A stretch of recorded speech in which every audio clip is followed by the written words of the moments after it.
Hello everyone, good day from Electronics. Today we will talk about electric screwdriver. Let's start with introducing the Sudong NC series intelligent torque display screwdriver, an advanced tightening solution designed for precision assembly process control. You can see the electric screwdriver. It's have switch trigger to start. Now we can see the forward and the reverse switches. This switch is used for control the rotation direction of the screwdriver. Next we have power cord jack. Now take a look at this controller. First we can see the different connection port available on the controller.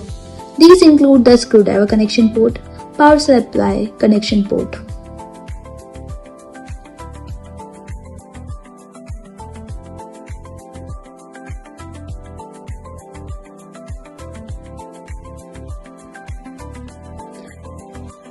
We have communication interface used for data exchange and the system control.